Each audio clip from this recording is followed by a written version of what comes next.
Hi everyone, doctor जय Mehta here from Mumbai. आज के वीडियो में हम यूट्रस का अडिनोमायोसिस ये क्या होता है इस पे थोड़ा सा इंफॉर्मेशन देंगे। अगर आप कोई भी लेडी का यूट्रस देखते हैं तो यूट्रस कुछ इस प्रकार से रहता है।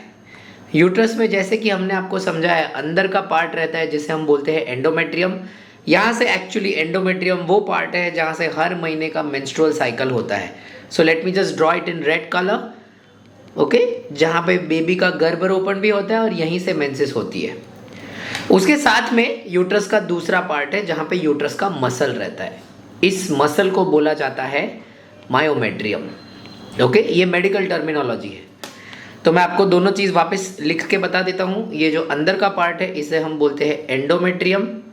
ओके, और ये जो बाहर का मसल का पार्ट है इसे हम बोलते हैं मायोमेट्रियम। ओके, अब नॉर्मली अगर आप यूट्रस का साइज देखेंगे तो यूट्रस का साइज यहाँ से लेके यहाँ तक मतलब सर्विक्स तक तकरीबन 6 सेंटीमीटर्स का होता है और उसका जो विड्थ रहता है वो तकरीबन 4.5 से 5 सेंटीमीटर रहता है।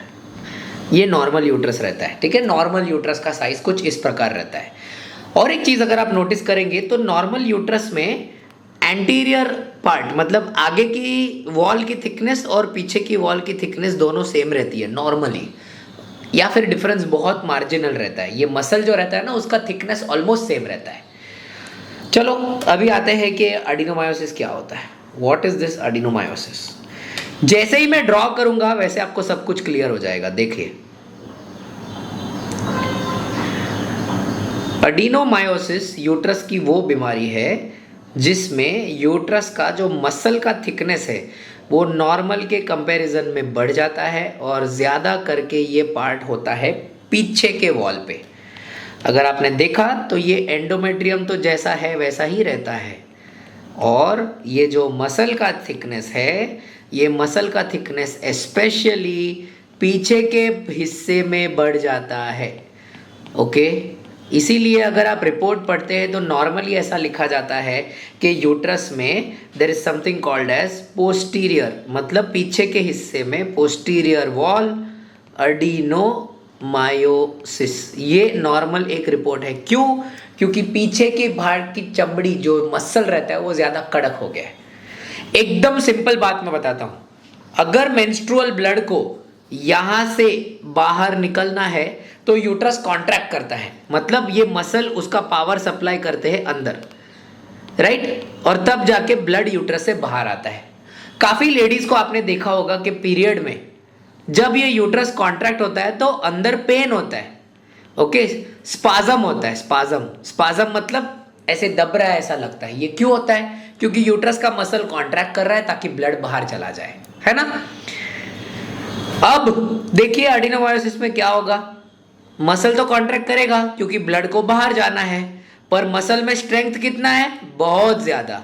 इसीलिए एडिनोमायोसिस की बीमारी में ये जो यूट्रस का पेन रहता है ये हो जाता है सिवियर, और सिवियर डिसमेनोरिया। डिसमेनोरिया का मतलब होता है पीरियड में pain. Alright, severe dysmenorrhea adenomyosis का एक कैरेक्टरिस्टिक है। एडिनोमायोसिस के पेशेंट्स को सिवियर डिसमेनोरिया होता है। इस चीज का पता आपको नॉर्मली अल्ट्रासाउंड के द्वारा ही चलता है।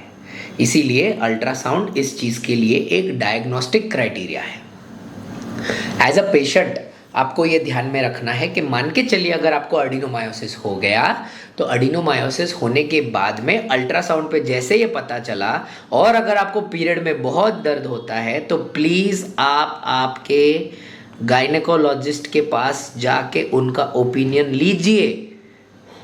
आपको ये लेना ही है।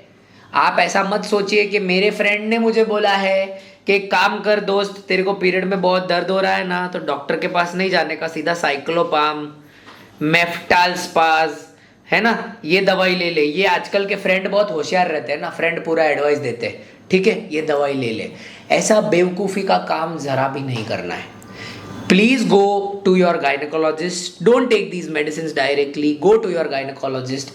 आपके गायनक आपको एडवाइस करेंगे और आप उस हिसाब से ट्रीटमेंट लीजिए. Alright, any further questions on adenomyosis आप हमारे कमेंट्स में डाल सकते हैं.